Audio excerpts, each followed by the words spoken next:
শেষ হলো ঈদযাত্রার আগাম টিকিট বিক্রি। শেষ দিনে পাওয়া যায় ট্রেনের 30 মার্চের টিকিট। এদিকে শতভাগ টিকিট অনলাইনে দেওয়া হলেও ঠেকানো যাচ্ছে না টিকিট কালোবাজারি। কর্তৃপক্ষের চোখ ফাঁকি দিয়ে চলছে রমরমা ব্যবসা। অনলাইনে না পাওয়া গেলেও বাড়তি টাকায় মিলছে টিকিট। আরও জানাচ্ছেন মনির হোসাইন। ঈদযাত্রার অগ্রিম টিকিট বিক্রি রেলওয়ে কর্তৃপক্ষের পূর্ব ঘোষণা অনুযায়ী এবার দেয়া হচ্ছে শতভাগ অনলাইনে। তবে এছাড়া অন্য কোনো মাধ্যমে এবার ট্রেনের টিকিট পাওয়া যাচ্ছে কিনা সেটি খুঁজবো আজ আমরা। শুরুতেই কমলাপুর রেলওয়ে স্টেশনের টিকিট কাউন্টারে দেখব এখানে কি ঈদের অগ্রিম টিকিট পাওয়া যাচ্ছে। ঈদের অগ্রিম টিকিট সব অনলাইনে, এখান থেকে পাওয়া যাচ্ছে না। এবার দেখার বিষয় অনলাইনেই পাওয়া যাচ্ছে কি। কাউন্টারের তথ্য অনুসারে সোনার হরিণ ধরতে এবার চেষ্টা অনলাইনে। বেশ কয়েকবার হিট করেও সেখানে কেবলই ব্যর্থতার চিত্র, পাওয়া যায়নি কোনো টিকিট। বারবার চেষ্টা করেও মিলছে না টিকিট, এমন অভিযোগ বেশ কয়েকজন যাত্রীর। তাদের দাবি, কাউন্টার কিংবা অনলাইনে যেখানে টিকিটের জন্য হাহাকার, সেখানে একটি ফোনেই হচ্ছে অসাধ্য সাধন। দেখাচ্ছে টিকিট আছে, বাট এগুলো সব ভুয়া। বাধ্য হয়ে টিকিট ব্ল্যাকেট থেকে কাটতেছে। 300 টাকার টিকিট 1,500 টাকা কাটতেছে, কিছু করার নেই। টিকিট কাউন্টারে এক বাইরে টাকা দিছি, সে বলছে যে আমার কাছে টিকিট আছে, তো টাকা পাঠাও। তো বিকাশে টাকা দিছি, সে টাকা নিয়ে ফোন সিম বন্ধ করে দিচ্ছে। অভিযোগের সত্যতা নিশ্চিত করতে ব্ল্যাকারের খোঁজে সময় সংবাদ। কথা বললে নিশ্চিত করেন কিছু টাকা বাড়তি গুনলেই মিলবে টিকিট। আপনি যদি একটু টিকিটের ব্যবস্থা করে দিতেন ভালো হইতো আর কি। হ্যাঁ, দেওয়া যাবে, বাট টিকিটের দাম তো বেশি পড়বে ভাই।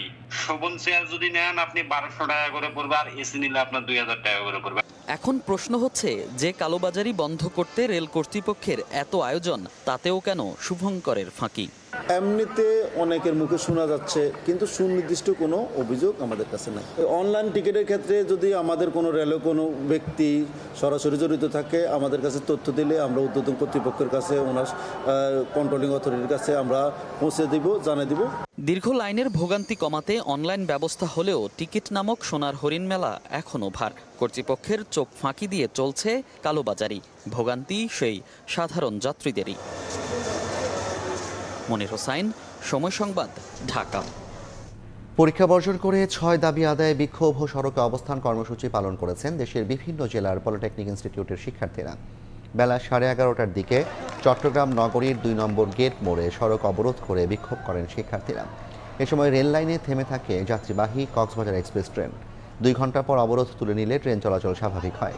একই দাবিতে মুন্সিগঞ্জ, ফরিদপুর, লক্ষ্মীপুরেও সড়ক অবরোধ করেন এবং বিক্ষোভ করেন শিক্ষার্থীরা।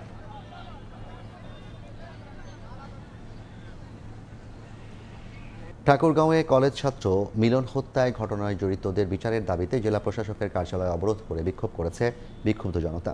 পরে অভিযুক্তদের বাড়িতে হামলা চালায় তারা। নিখোঁজের 1 মাস পর গত বুধবার একটি পরিত্যক্ত টয়লেট থেকে মিলনের মরদেহ উদ্ধার করা হয়। পুলিশ জানায়, প্রেমের ফাঁদে ফেলে গত 22 ফেব্রুয়ারি ঠাকুরগাঁও পলিটেকনিকের পেছন থেকে অপহরণ করা হয় কলেজ ছাত্র মিলনকে।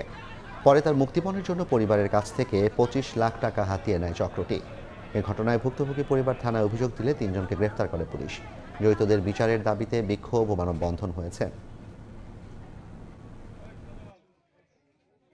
সংবাদে আরও থাকছেন। প্রত্যাশার পারদ চড়িয়ে এশিয়ান কাপ বাছাই খেলতে ভারত গেল বাংলাদেশ দল। টিম ইন্ডিয়াকে হারিয়েই লাল সবুজ ফুটবলে নতুন অধ্যায় শুরুর আশা হামজার।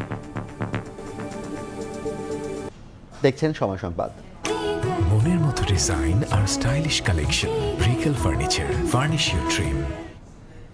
ঝিনাইদহে দুপক্ষের সংঘর্ষে একজনের মৃত্যুর জেরে প্রতিপক্ষের বাড়িতে হামলা ও ভাঙচুর করেছে একটি পক্ষ। আধিপত্য বিস্তার নিয়ে গত 11 ফেব্রুয়ারি হরিণাকুণ্ড উপজেলার হাকিমপুর গ্রামে দুপক্ষের মারামারিতে মোশারফ নামে একজন নিহত হন। এর জেরে গত কয়েকদিনে ওই গ্রামের কয়েকজনের বাড়িঘর ভাঙচুর ও লুটপাট করে প্রতিপক্ষের লোকজন। বৃহস্পতিবার সকালে আকুল নামে একজনের বাড়ি ভাঙচুর করা হয়। খবর পেয়ে পুলিশ ঘটনাস্থলে গিয়ে পরিস্থিতি নিয়ন্ত্রণে আনে।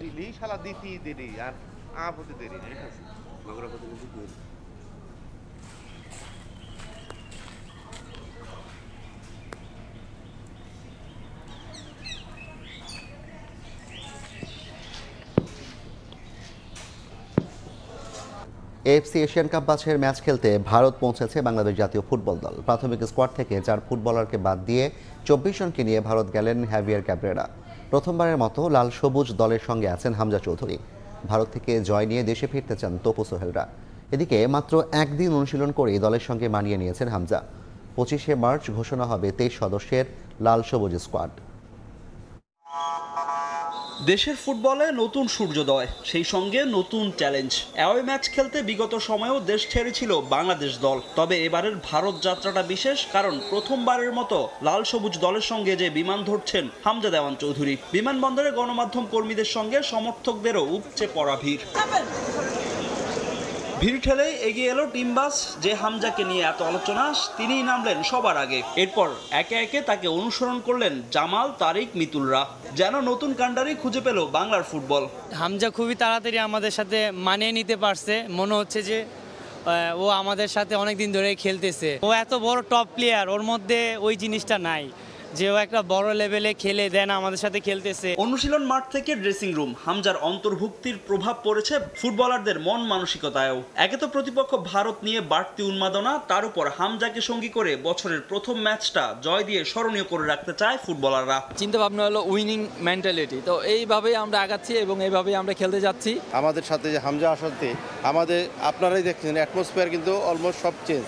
আমি মনে করি সেই জিনিসটাকে আমাদের কিন্তু একটা বাড়তি উদ্দীপনা যোগাচ্ছে। 24 ফুটবলার নিয়ে ভারত গেলেন হাবিয়ার কাবরেরা। দেশের অনুশীলন শেষে দল থেকে বাদ পড়েছেন পিয়াস আহমেদ নোভা, তাজ উদ্দিন ও আরিফ হোসেন। ফাহিম ইসলাম, সময় সংবাদ, ঢাকা। এ পর্যায়ের শীর্ষ সংবাদগুলো জানিয়ে দিচ্ছে আরেকবার। নারী ও শিশু নির্যাতন আইনের সংশোধনী পাশ, বিয়ের প্রলোভনে ধর্ষণের সাজা সর্বোচ্চ 7 বছর। পটুয়াখালীতে স্কুল ছাত্রীকে সংঘবদ্ধ ধর্ষণের দ্রুত বিচার দাবি নাহিদ ইসলামের। 3 এপ্রিলও সরকারি ছুটি, এবার ঈদ উল ফিতরে অফিস আদালত বন্ধ টানা 9 দিন। শেষ হলো ঈদ যাত্রায় আগাম টিকিট বিক্রি, কালোবাজারির অভিযোগ। এবং সংস্কার ইস্যুতে দলগুলোর ঐক্যমত না হলে বাস্তবায়ন করবে নির্বাচিত সরকার, বলছে বিএনপি। কমিশনে সংস্কার প্রস্তাব জমা জামায়াতের, সংখ্যানুপাতিক পদ্ধতিতে ভোট দাবি।